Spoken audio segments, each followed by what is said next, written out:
آج کے مہمان خصوصی جو القوا گجرات سے آئے ہوئے ہیں مولانا حذیفہ غلام محمد وستانوی صاحب قبلہ سے بھی میں گزارش کروں گا کہ وہ دائز پر تشریف لائیں۔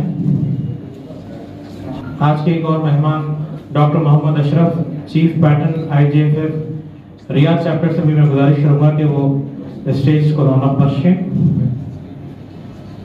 چیف پیٹرن جناب اور مراٹھی جانتا ہوں تو انہوں نے دوسرے دن دفتر پر بلایا اور ہفتے میں 3 دن رہنمائی دکن کے سنڈے ایڈیشن میں کام کرنے کی پیشکش کی۔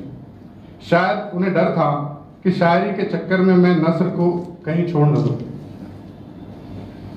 اس ہفتے انہوں نے مجھ سے کچھ مضامین کا ہندی اور انگریزی سے ترجمہ کروایا اور میرے سامنے ہی اس کی اصلاح کر اسی سنڈے ایڈیشن میں شائع کیا۔ جمعرات کو دفتر پہنچتے ہی پہلا کام تھا ہفتے بھر کی خبروں کا زبانی تبصرہ۔ اس ہفتے کون سی کتاب پڑھی، کون سی کتاب کا تبصرہ پڑھا، کس کا مضمون پڑھا وغیرہ وغیرہ۔ انہی صاحب نے مجھے 3 ہفتے بعد کہا کہ کیا فلاں واقعے پر ایک افسانہ لکھ سکتے ہو۔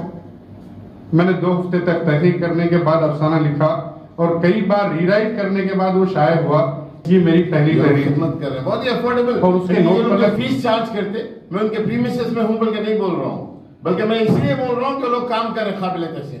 کارپوریٹ یعنی جس طریقے سے مشکل ترین حالات میں تعلیم کو کر دے، یہ لوگ افورڈیبل ایجوکیشن، کوالٹی ایجوکیشن کریں۔ گورنمنٹ اسکولز کا ہم تحفظ نہیں کر پا رہے۔ اگر اردو صحافت زندہ ہونا ہے تو اسکول زندہ ہونا ضروری ہے۔ اسکولوں پہ ہمارے اردو صحافی کام کرنا ضروری ہے۔ مردہ ہو چکے ہمارے اردو اسکول پورے، اس سے روزگار مردہ ہو گیا ہمارے پاس۔ کتنے ٹیچرز ہیں ہمارے پاس اردو، کتنے لیکچررز ہیں ہمارے پاس اردو۔ 7 سال سے اپوائنٹمنٹ نہیں ہوا اسکولز میں، گورنمنٹ 7 سال سے DSC نوٹیفیکیشن دیے۔ کوئی قوم کا بندہ کھڑا ہو رہا بول رہا میرے بچے۔ سعودی عرب میں اردو صحافت ہے، جیسا کہ آپ جانتے ہیں صحافت صحیفہ سے ہے اور قرآن کریم آخری آسمانی کتاب ہے۔ صحافت کا مطلب جن باتوں سے انسان لا علم ہے اس سے واقف کروانا ہے۔ قرآن کریم میں انسان کو ان باتوں سے واقف کروانا ہے جس کا اس کے پاس تخیل و تصور و ادراک بھی نہیں تھا۔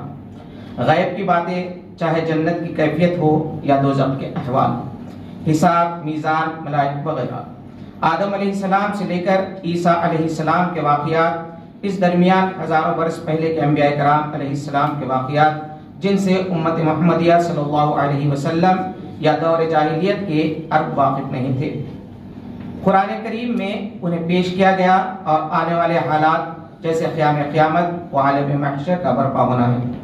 دور حاضر میں اس آخری آسمانی کتاب، اس کے کئی پارٹ ہیں۔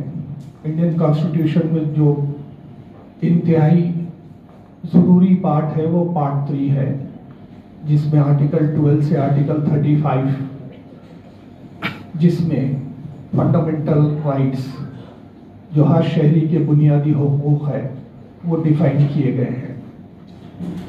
آرٹیکل 12 اور article 35 part 3 of Indian constitution میں جہاں تک صحافت کا تعلق ہے وہ ہے article 19، freedom of expression and freedom of speech. یہ ہندوستان کی گورنمنٹ رب العالمین محمد وعلی آلہ واصحابہ ومن ہدی بہدیہ الی یوم الدین۔ اس وقت ماشاءاللہ حیدرآباد کے علمی اور ثقافتی شہر کے باوقار مجلس میں حاضری ہے۔ حیدرآباد آج سے تقریباً 15-17 سال پہلے اور اس سے پہلے 22 سال پہلے میں حیدرآباد آیا تھا۔